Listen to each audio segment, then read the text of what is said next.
നമ്മളെ സംബന്ധിച്ചിടത്തോളം എത്രയും വേഗത്തിൽ കടകൾ തുറന്നു കൊടുക്കണം എന്ന കച്ചവടക്കാരുടെ ആവശ്യം അവർ പറയുന്നതിന് മുൻപേ അറിഞ്ഞ് അതിനനുസരിച്ച് പ്രവർത്തിക്കാൻ തുടങ്ങിയതാണ് ഞങ്ങൾ. അപ്പോൾ പെട്ടെന്ന് തുറക്കാൻ വേണ്ടിയിട്ട് താൽക്കാലികമായ ഒരു സംവിധാനത്തോടു കൂടി എങ്ങനെ ചെയ്യാം എന്നതാണ് ആദ്യം ഞങ്ങൾ അന്വേഷിച്ചത്. അപ്പോൾ അതിൻ്റെ ഒരു ലിസ്റ്റ് നമ്മൾ തയ്യാറാക്കി ഒരു 3 ദിവസം കൊണ്ടെങ്കിലും അത് സ്ഥാപിച്ചുകൊണ്ട് ഇവർക്ക് തുറക്കാൻ പറ്റണം, ഇവർക്ക് പ്രവർത്തിക്കാൻ പറ്റണം എന്നാഗ്രഹിച്ചെങ്കിലും പിന്നീട് ഇൻസ്പെക്ടറേറ്റും ഇലക്ട്രിസിറ്റി ബോർഡും ഒരുമിച്ച് പറഞ്ഞ എന്താണെന്ന് വെച്ചാൽ അവിടെ ഇപ്പോൾ നമ്മുടെ തീ പിടിക്കാത്ത ഭാഗം പോലും 40ഓളം വർഷമായി നമ്മൾ ചെയ്ത ഒരു വയറിംഗ് ആണ് അവിടെ ഉള്ളത്. അതിന് വലിയൊരു കേടൊന്നും ഇതുവരെ സംഭവിച്ചിട്ടില്ല, ഇലക്ട്രിക് സർക്യൂട്ടൊന്നും ഉണ്ടായിട്ടില്ലെങ്കിലും നമ്മൾ ഇന്നത്തെ ഒരു സാഹചര്യത്തിൽ, പ്രത്യേകിച്ച് ഈ ചൂടൊക്കെ കൂടിയ കാലാവസ്ഥയുടെ സാഹചര്യത്തിൽ നമ്മൾ അവിടെ വീണ്ടും ഒരു നല്ല രീതിയിൽ പുതിയ രീതിയിലുള്ള വയറിംഗ് നടത്തണം എന്നാണ് അവർ ശക്തിയായി ആവശ്യപ്പെട്ടത്.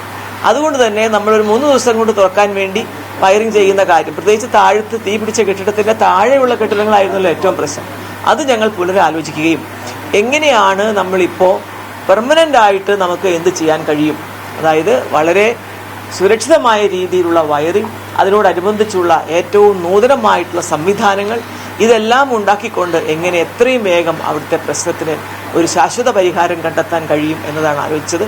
ഇന്നലെ ഞങ്ങൾ അതുമായി ബന്ധപ്പെട്ട് വിളിച്ചു കൂട്ടിയ യോഗത്തിൽ നമ്മുടെ എ ക്ലാസ് കോൺട്രാക്ടേഴ്സ്, അങ്ങനെ അവരെ 4 പേരെയാണ് വിളിച്ചത്. ഏറ്റവും നല്ല മിടുക്കരായ കോൺട്രാക്ടേഴ്സിൻ്റെ ഒരു ഗ്രൂപ്പിനെ വിളിച്ചുകൊണ്ട് അവിടെ ഒരേ സമയത്ത് തന്നെ 3 വിഭാഗം പണി ആരംഭിച്ചുകൊണ്ട് എത്രയും വേഗം ആ ഇലക്ട്രിക്കൽ കണക്ഷൻസും അതുമായി ബന്ധപ്പെട്ടുള്ള എല്ലാ സംവിധാനങ്ങളും ഒരുക്കാൻ വേണ്ടിയുള്ള ഇൻസ്പെക്ഷൻ നടത്തി ഇവിടെ ചർച്ച ചെയ്ത് തീരുമാനിച്ച് ഇന്ന് ഇപ്പോൾ ആ കോൺട്രാക്ടേഴ്സ് അവിടെ പരിശോധന നടത്തിക്കൊണ്ടിരിക്കുകയാണ്.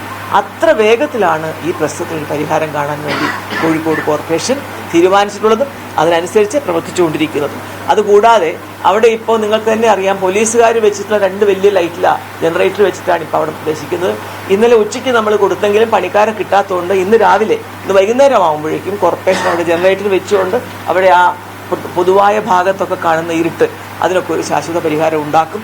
ഇലക്ട്രിക്കൽ കോൺട്രാക്ട് എടുത്തവരോട് പറഞ്ഞത്, നിങ്ങൾക്കാവുമെങ്കിൽ രാവു പകൽ ഷിഫ്റ്റായി പണിയെടുക്കാൻ തക്കതായ വെളിച്ച സംവിധാനം പോലും ജനറേറ്റർ വെച്ചുകൊണ്ട് കോർപ്പറേഷൻ ചെയ്തു തരാം, അങ്ങനെയുള്ള പണിക്കാരുണ്ടെങ്കിൽ എന്നാണ് പറഞ്ഞത്. അതുകൊണ്ട് നമ്മുടെ കോഴിക്കോടിൻ്റെ ഏറ്റവും പ്രധാനപ്പെട്ട ഒരു വ്യാപാര കേന്ദ്രമായ നമ്മുടെ മിഫ്സി ബസ് സ്റ്റാൻഡിലെ ഈ കെട്ടിടങ്ങളിൽ, കോഴിക്കോട് കോർപ്പറേഷൻ്റെ ഉത്തരവാദിത്തമുള്ള കെട്ടിടങ്ങളിൽ അവിടെ എല്ലാ തരത്തിലുള്ള പ്രശ്നങ്ങളും പരിഹരിച്ചുകൊണ്ട് മുന്നോട്ട് പോകാൻ നമ്മൾ നേരത്തെ ഒരു തീരുമാനം എടുത്തത് ഇപ്പം നടന്നുകൊണ്ടിരിക്കുകയാണെങ്കിലും ഈ പണി ഞങ്ങൾ ഒരു യുദ്ധകാലാടിസ്ഥാനത്തിൽ, വാസ്തവത്തിൽ ഒരു ഡിസാസ്റ്റർ മാനേജ്മെൻറ്റ് എങ്ങനെയാണോ ആ സമയത്ത് പ്രവർത്തിക്കുന്നത് അത്തരത്തിൽ പ്രവർത്തിക്കാൻ നമ്മൾ തീരുമാനമെടുത്തുകൊണ്ടാണ് ഇപ്പോൾ മുന്നോട്ട് പോകുന്നത്.